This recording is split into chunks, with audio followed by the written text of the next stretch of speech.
everyone, how's everyone doing today? Hopefully everyone's doing well. So a while back I was having this experience of, I'm not sure if I was having a nervous breakdown or dissociation or a spiritual awakening. I was confronted with a situation where it was really intense of what's happening in front of me and all the life altering decisions that was being made on my behalf by someone else. And on the inside, rather than focusing on what was happening on the outside, I was actually thinking about all the consequences of my decision for being small, for I don't know, I was just suddenly having a realization, like an internalized experience despite what's going on the outside, of how bad it was, of how damaging it was to my life. What's going on the inside was quite different. It was the experience inside was a realization of such, like, oh, that's why I'm poor, oh, that's why I am sick, oh, it's not my fault that I'm sick and I'm poor. It's like this sudden realization of, wow, it's not my fault. It was like such a big realization, despite like that's not what's happening on the outside. Like someone else is, trying to get their influence on me and trying to control my life and control my behavior and getting power over me and making decision on my behalf. So that's what's happening on the outside, but what's inside was like this sudden clarity of, that's why I'm 40 and I'm poor and I am sick and all of these things. Suddenly I don't have that self blame anymore. I realized, like, oh, this is not my fault. I am this person.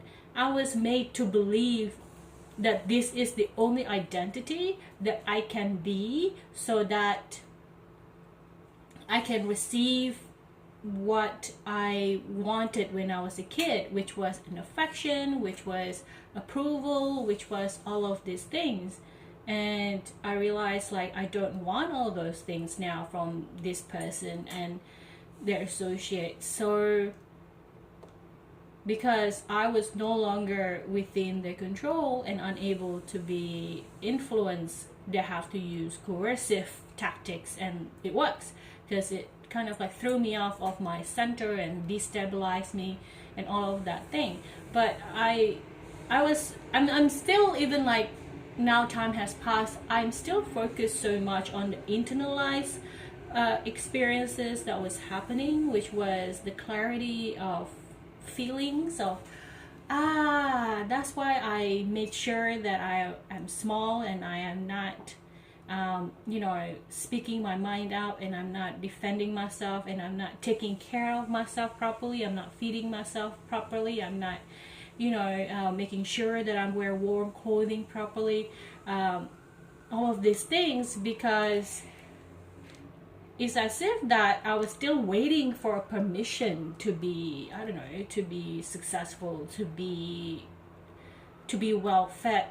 Like I was waiting for permission to be a person, because I realized up at this point, like, I wasn't treated as a person, I was treated as a subhuman. Like I only exist to serve other people, and I was like, that was wrong, and these people who made me believe this is wrong. I like, when you don't see another person as a human being, then you don't see how you treat other people. That person that you don't think as a human being is wrong. Like, of course you can mistreat them because they're not a person, right? Like I suddenly understood how, like, when you heard about America and their slave history, and how people are not treated as human beings and people are not seen as human beings, suddenly I seen a glimpse of that from the victim point of view. It's like these people don't see another person as a human being, so they still think that they are good people because they are treating other humans well, the problem is there are people that they don't think as human beings and they don't treat them well, but because they don't categorize that in their brain subconsciously as human beings, they don't, so they're not considered into that identity of them as bad people because they're treating other people as bad, not as human, but they are, so that means like they're still good because these people are not humans. So if I treat them badly, it doesn't matter. It doesn't reflect my worth as a human being because I treat other people that I think as human beings as well. So I was like, oh, I understand now what's happening. Like it was suddenly clarification in my mind. Like it was so clear, and I suddenly felt like, I felt so dumb because why did I make myself so small, and why did I prevent myself from being successful? Why did I prevent myself to be big? Why did I prevent and sabotage all the opportunities that came to me when I was in my 20s? And it makes sense suddenly. It took 20 years and it's here, middle age, and I do feel a little bit of, not a little bit, a lot of anger attached to that because I believed in it. I was programmed to believe in it. They got me when I was a very young age and a susceptible age to be influenced, and I now suddenly understand like the victim mentality of things. Like we know how people say, why didn't they report it like when it happened 20 years ago, 30 years ago? Because it took a very long time to get into a stable mental state, for example, and then after that your brain is scrambled, your brain is fragmentized. It's like it's being shattered into different pieces, and it takes time for it to come together again. And even when they're together, they're not healed, they're just together, and you can see where the break happens, you can see where everything is damaged.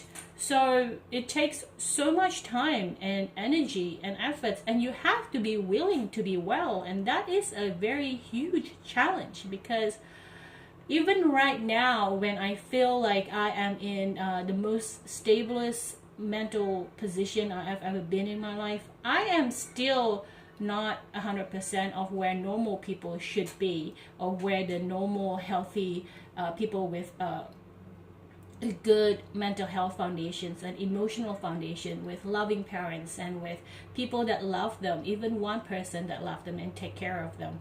I am not near even half of that person's mental stability or emotional stability. I'm not there, and I am in my best best mental health situation, but even I want to end it, and I'm too tired to fight things, and I'm too tired to make things better for myself. I'm too tired to find help. I feel like my spirit has been drained out, my emotional energy has been drained out, and I feel like my health has been drained out. It feels like I'm a husk. And now when I am in this position, sick and stuff, because if you're not human, that means you're a tool to other people that perceive you as such. So you're no longer useful. They can discard you. So that's what I think is happening right now. I'm being discarded because I'm sick, and I'm no longer compliant, and I'm no longer obedient.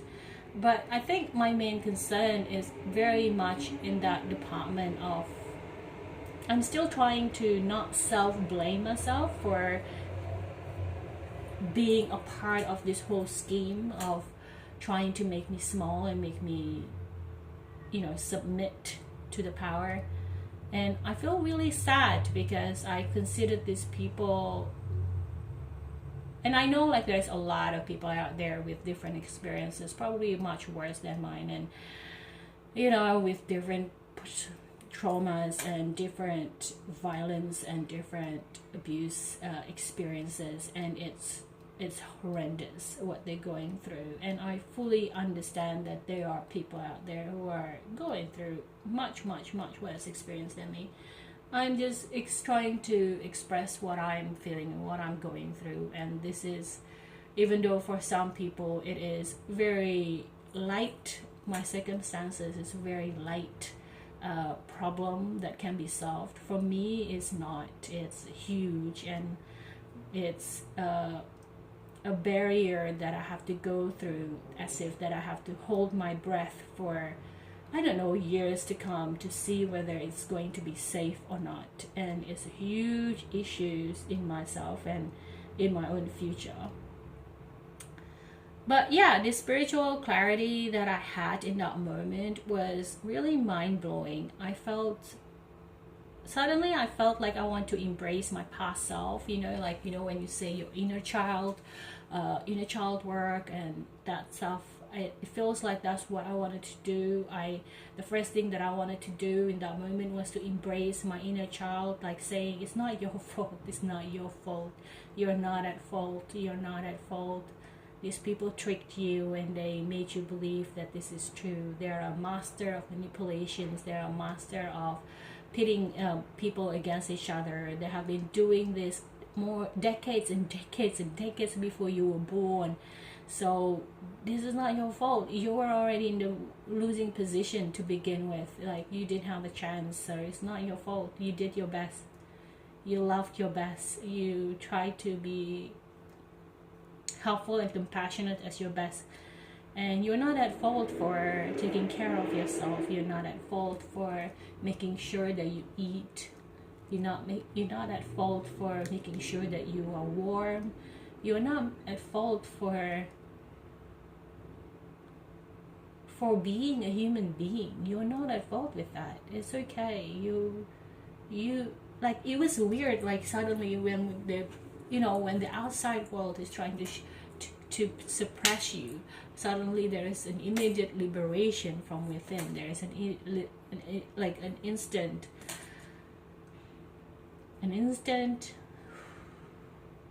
release, like a bondage was released, like chains were being chopped off from the inside. And it's as if to say to me, you can receive your wealth now. I don't know whether this is true or whether this is a delusion on my part, okay? Whether I'm just like, this is a psychological phenomenon that is trying to comfort you in the moment of tragedy, because that's what the brain does. This is my split moment as well. Like, I understand, like, in the neuroscience world, where the brain is one of those tool that basically make sure that you are always at homeostasis. So if there is an extreme event that is happening in outside of you, your brain's job is to make sure that you're stable. So there is that part where people, when they say like, oh, it felt like an out of body experience when they're experiencing something tragic in their life, that's what's happening. Your brain is trying to make your soul safe, like your spirit safe, intact, so that your soul doesn't shatter, your psyche doesn't shatter. So it kind of like trying to make sure that you land softly on from this event that is currently unfolding in front of you, that is quite harsh and quite tragic. So I understood, like in the back of my mind, like, this is probably what's happening. My brain is probably trying to protect me by giving me all these images and all this understanding. But at the same time, I also want to believe that this is also a spiritual experience, to which I know it's confusing. Like, in the past 10 years or 12 years or so, I feel like spiritual experiences is just basically your body is giving you a reaction that you're not used to and you're experiencing for the first time, so you feel like it's a spiritual awakening. But in reality, it's actually just a normal reactive way your body is trying to cope with a traumatic event. So on the inside, I was having these experiences where I was being told that it's okay now, you can be wealthy now, you can be powerful now, you can be beautiful now. That was surprising. Like, what, beautiful? That's surprising. I never seen myself as beautiful, so I just like, okay. So I think that's where I'm like, what are you talking about? So I understood that could be just a delusional way of trying to cope with the situation, that it felt really unbearable. But at the same time, I also want to believe that a spiritual experience was that. It's like, suddenly the spirit understood that this is the cause of the current, unwelcome circumstances in my life, and this person outside of me is demonstrating the reason why very blatantly. They're saying the quiet part out loud, very, very, very loudly. And therefore, because of that contrast, my brain is able to pick up on the reason of why I am the way I am now. And I want to believe that when that experience happened, when the brain basically told, the spirit told me, because I understand this can be a psychosis break or something, but it wasn't like that. Because first, it's not chaotic. Second, it was very calm, and it's very steady and still. So I think that's that, right? Like, I think a psychosis break is when everything sounds very chaotic and it's very, it's very scattered. And spiritual experience is different when this is my opinion, of course. Spiritual experiences usually happens when it's very still, it's very steady, and there is no fanfare. It's just very pointy. It takes a very steady step, and you understand it, and it has this feeling of expansion. And that's how I understood it. And also, there's also this one bit that I didn't really like from it. And I think, like, if it's a truly psychosis moment, then it should be to my fantasy, right? Like, I should not be not liking something about it, because it's supposed to cater to my ego and to flatter my fantasy so that I can be delusional about the whole thing. There was an element of I don't like this bit. It's like, yeah, you need to teach this to other people as well. And I'm like, I don't want to do that. I don't want to do that. Why do I want to do that? Like, no. So I'm still resisting in that part, and I don't know whether that's going to come true or not. I don't want to do that, to be honest, because my life is still a mess, and how am I gonna teach other people that to get their life in order when my life is a mess in itself? But yeah, that experience was quite an eye-opening movement. It was like, I want to believe in it. I want to believe in this still voice that said, you can be wealthy now. You can receive your effort now. You can receive the rewards of your efforts. Basically, there is no more chains that is blocking you from being successful, from receiving what you deserve, for being healthy, for being all of these things that just a normal person deserves. Basically, it's not even an ego battle where you feel like, oh, I have to be the top of the world, like I have to be a billionaire, I have to go to the moon, I have to go to, all of that thing. And I also don't have the other side of it. When I was younger, I felt like, oh, when I'm becoming wealthy and rich, I will help a lot of people. I don't have that either.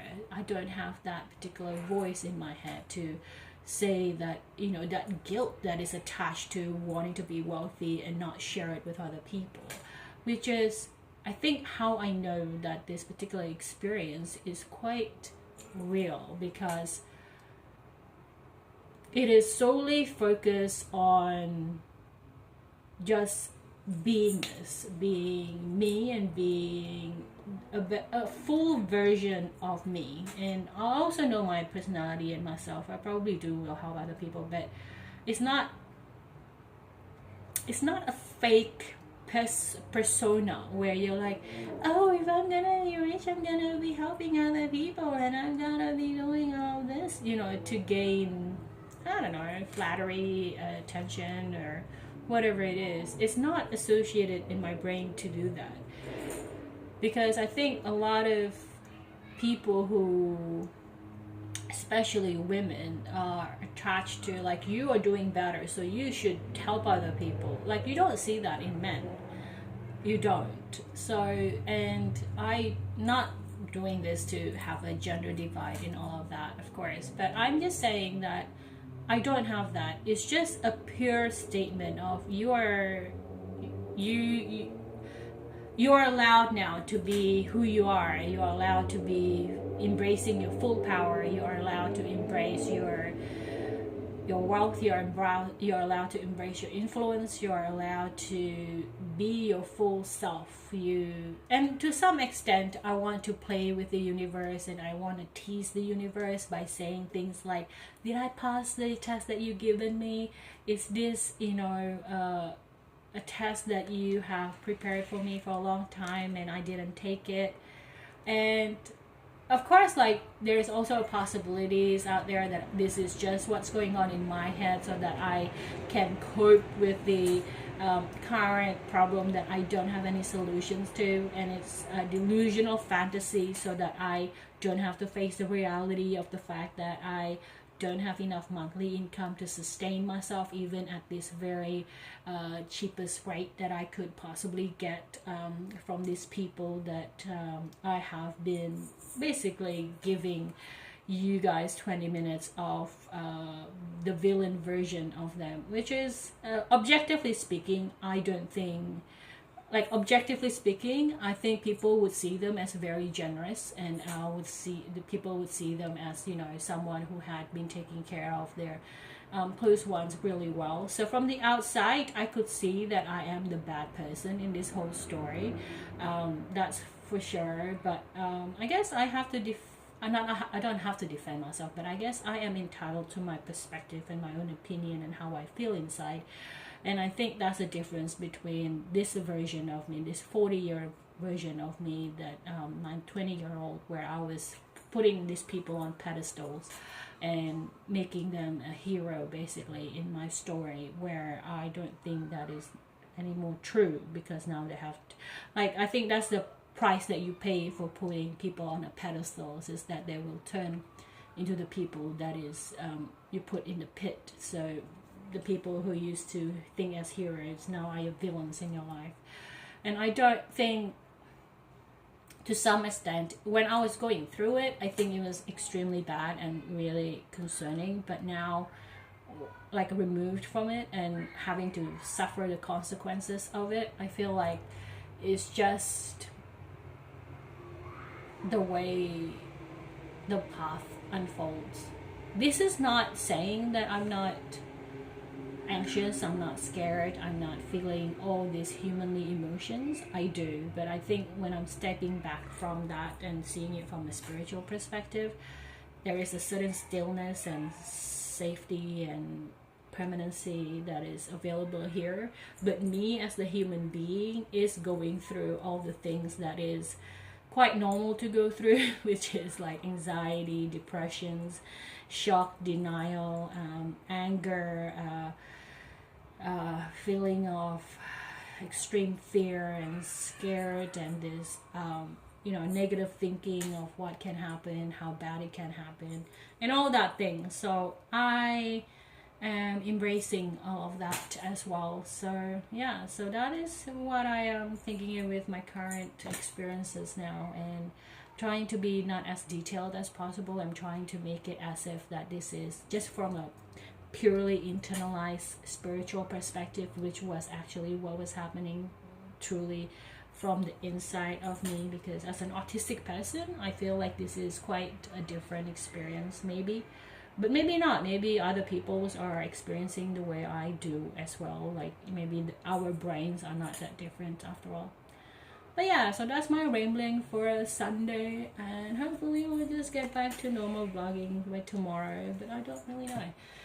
I can feel like my defenses is getting lowered, and fear is creeping in, and I'm having a lot of human experiences. So let's see how it goes, and maybe I will win the lottery and my financial problem will go away. Pray for me. Anyway, I'll see you soon in the next video. Bye everyone.